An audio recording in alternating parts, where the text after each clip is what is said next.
Like and subscribe to Gillygabyte. Game on, everybody, and welcome to another video. So you just bought 3 Albaz structure decks and you want to build the best deck possible? I'm going to go ahead and show you how to build the most competitive, consistent deck there is. Let's get started. Let's go ahead and feature the main monster himself. We play 3 Fallen of Albaz. This card is essentially super poly and gives you the ability to tag into your extra deck monsters, which we'll touch over later. Up next, we also play 3 Springans Kitt.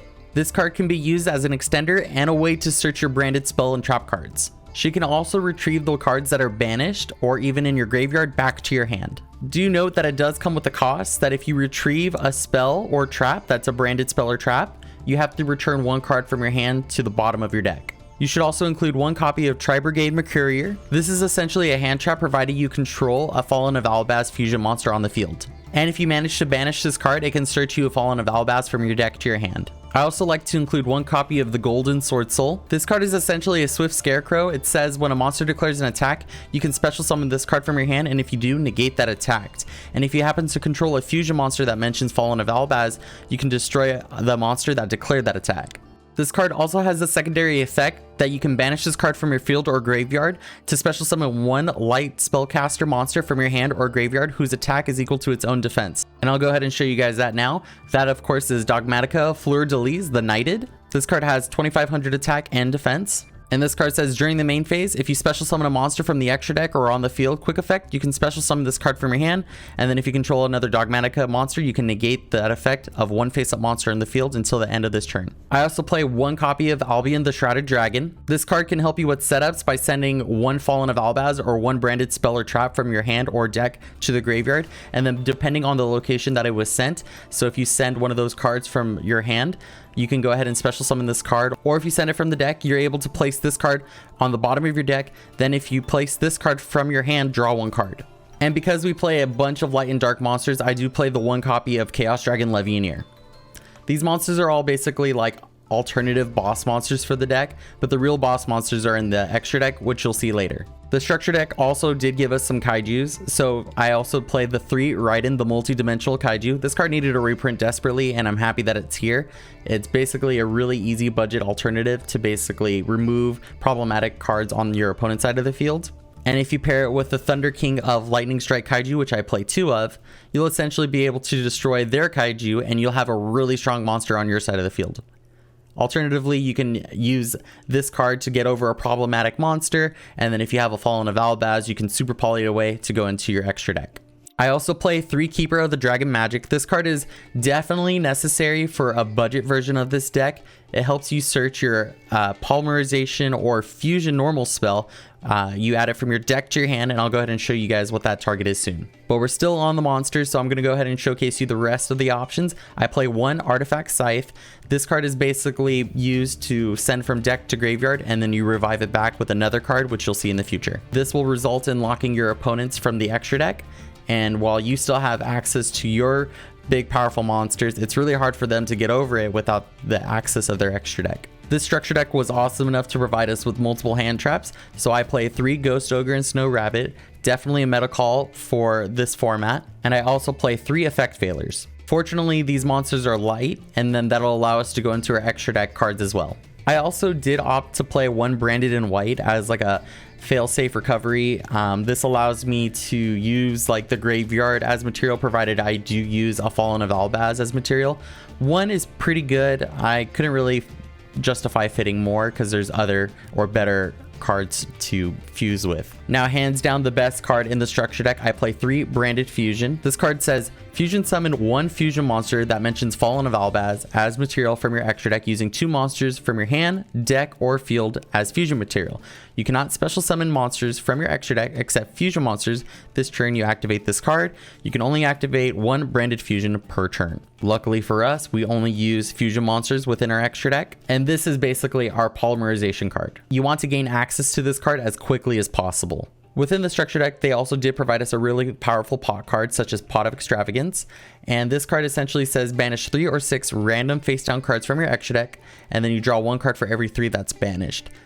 Because we play multiples of our extra deck monsters, it's very unlikely that we'll banish the cards that we need. It will basically always have an opportunity to play our extra deck monsters, and we're using it as a resource. and allowing us to dig really deep into our deck to see the cards that we're actually trying to play with. All about boosting that consistency. I also do play the one Golden Sarcophagus. This is just for consistency reasons. There's a reason why this card is limited to 1. Speaking of another card that's limited to 1, we also do play one Called by the Grave. This card is just pretty standard for any kind of like combo-centric deck where you're just trying to make a play happen, stop hand traps, negate graveyard effects. Really good card. Another great card for the pure branded strategy is Branded Lost. I play one copy. You guys may be wondering why I play so many single copies. All the branded cards are searchable in a way, so it's just more of a consistency to play other tech cards. And if I really need these cards, I can search them off in a pinch. So what does this card do? This card is essentially a magical meltdown, so if you guys are familiar with that, there you go. But what it actually says is that the activation of your cards and effects that include an effect that fusion summons a fusion monster cannot be negated. Also, your opponent cannot activate cards or effects when a monster is fusion summoned this way. If you fusion summon a fusion monster, you can add one Fallen of Albaz or one monster that mentions it from your deck to your hand. You can only use this effect once per turn. A very underrated card, I play 3 Back to the Front. This is essentially Monster Reborn, but as a trap card, and the main targets are either like your extra deck monsters that were sent to the graveyard or Artifact Scythe to lock your opponent from their extra deck. And I also play one copy of Branded Retribution, the in-theme counter trap. This card is essentially Solemn Warning, but what it actually says is when a spell or trap card or a monster effect is activated that includes an effect of a special summon monster, return it to the extra deck, one face-up fusion monster you control, or 2 fusion monsters in your graveyard that mentions Fallen of Albaz as material. And if you do, negate the activation, and if you do that, destroy that card. You can banish this card from your graveyard, then target one branded spell or trap from your graveyard, except Branded Retribution, add it to your hand, and if you can only use one Branded Retribution effect per turn and only once that turn. It's a lot going on there, but I think it's justifiable in a pure strategy as a one-off. Onto the extra deck, we play 3 Mirrorjade of the Iceblade. This is the main boss monster for this strategy. You want to make this card every turn possible if you can. This is your main go-to. Just remember that. I also play 3 Lubellion, the Searing Dragon. This is essentially like your defense. It's got 3k defense, and it also resets all of your banished cards or cards from your graveyard back to your deck. I also play 2 Sprind the Irondash Dragon. This card is actually very interesting because you're able to move it from one column to another column, and then it destroys all other face-up cards in this column. So I think it's pretty good for like monster removal in a way. Another pretty decent card, I play 1 Brigrand the Glory Dragon. This card basically is another like defensive card. It kind of protects all your other fusion monsters, or your opponent cannot target other monsters you control with monster effects, and then this card can't be destroyed by battle. Another important fusion monster, I play 2 Titaniklad the Ash Dragon.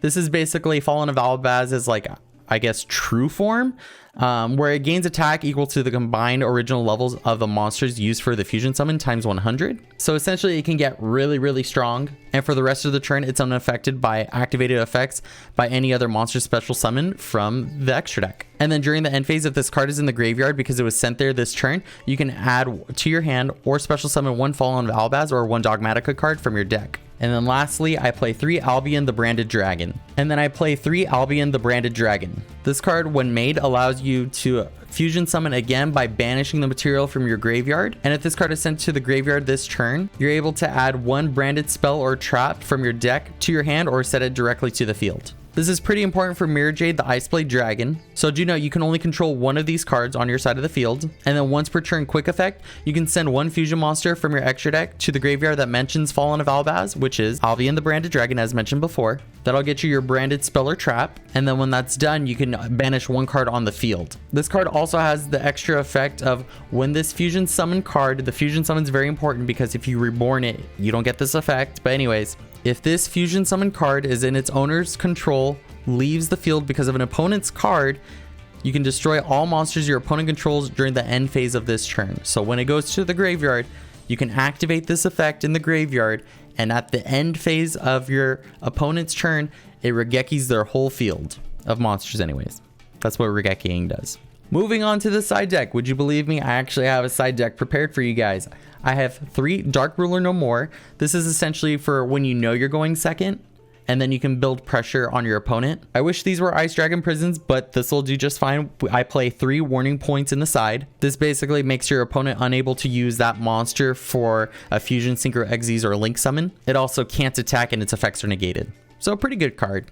I just wish it was Ice Dragon Prison for those budget players out there. I also put 3 Branded Sword in the side. This card says banish any number of branded spells or traps in your graveyard and special summon that many Iceblade tokens.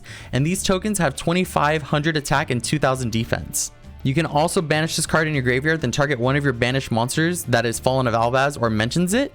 Add that monster to your hand, and then you can only use one of these effects per turn, only that turn. So another great card for this format particularly. I also play 3-dimensional barriers. This card is insane. This card allows you to declare 1 monster card type, ritual, fusion, synchro, exes, or pendulum, and for the rest of the turn, neither player can special summon that declared type. Also negate the effects of all monsters of that type while they are on the field. And because majority of all of our monsters are different types, we play 3, there can only be ones. This card says each player can only control 1 monster of each type. If a player controls 2 or more monsters of the same type, they must send some to the graveyard so they control no more than 1 monster of that type. Really quick recap: Fallen of Albaz is a dragon. Kitt is a beast. Fleurdelis is a spellcaster. The main boss monster is a worm.